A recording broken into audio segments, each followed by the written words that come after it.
મંગળવારે કરો આ સરળ ઉપાય, બની જશે બગડેલા કામ, ઘરમાં આવશે સુખ શાંતિ।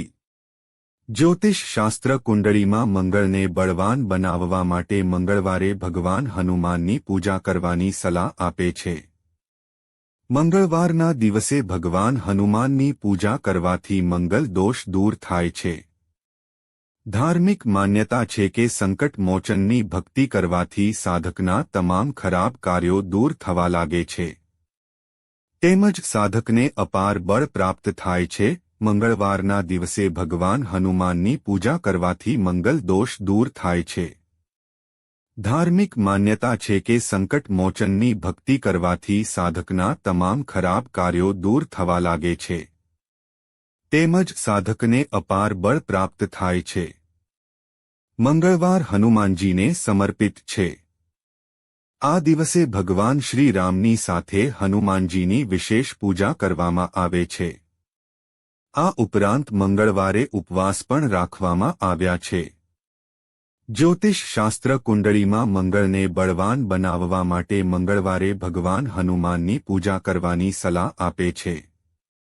મંગળવારના દિવસે ભગવાન હનુમાનની પૂજા કરવાથી મંગલ દોષ દૂર થાય છે। ધાર્મિક માન્યતા છે કે સંકટ મોચનની ભક્તિ કરવાથી સાધકના તમામ ખરાબ કાર્યો દૂર થવા લાગે છે, તેમજ સાધકને અપાર બળ પ્રાપ્ત થાય છે। જ્યોતિષમાં મંગળવારના દિવસે વિશેષ ઉપાય કરવાનો નિયમ છે।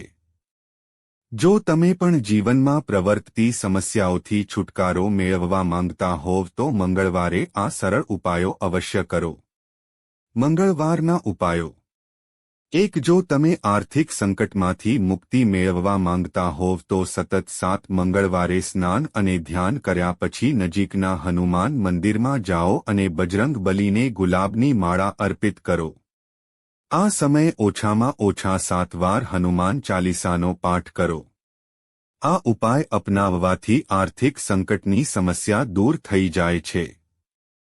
2. જો તમને જલ્દી ગુસ્સો આવે છે અને આ દોષના કારણે તમારું કામ બગડવા લાગે છે તો મંગળવારના દિવસે વિધિ પ્રમાણે ભગવાન હનુમાનની પૂજા કરો। મંગળવારે પણ વ્રત રાખો। આ દિવસે મંદિરમાં જઈને હનુમાનજીને લાડુ ચઢાવો। 3. શત્રુઓ પર વિજય મેળવવા માટે મંગળવારના દિવસે સ્નાન અને ધ્યાન કર્યા પછી વિધિ પ્રમાણે ભગવાન હનુમાનની પૂજા કરો। આ સમયે ઓછામાં ઓછા 11 વખત બજરંગ બલીનો પાઠ કરો। આ ઉપાય સતત 21 મંગળવાર સુધી કરો। આ સમયગાળા દરમિયાન બ્રહ્મચર્યના નિયમોનું ચોક્કસપણે પાલન કરો। 4. જો તમે શારીરિક પીડાથી પરેશાન છો તો મંગળવારે હનુમાનજીની મૂર્તિની સામે એક વાસણમાં પાણી રાખો અને હનુમાન બાહુકનો પાઠ કરો। આ ઉપાય 21 દિવસ સુધી સતત કરો। હનુમાન બાહુકનો પાઠ કર્યા પછી પાણીનું સેવન કરો। બીજા દિવસે ફરીથી પાણી રાખો અને હનુમાન બાહુકનો પાઠ કરો। આ ઉપાય કરવાથી શારીરિક અને માનસિક તકલીફો દૂર થાય છે। નોંધ: અહીં આપવામાં આવેલી જાણકારી ધાર્મિક આસ્થાઓ અને લોક માન્યતાઓ આધારિત છે, જેનો કોઈ વૈજ્ઞાનિક આધાર નથી। સામાન્ય જનરૂચિને ધ્યાનમાં રાખીને આ લેખને અહીં પ્રસ્તુત કરવામાં આવ્યો છે।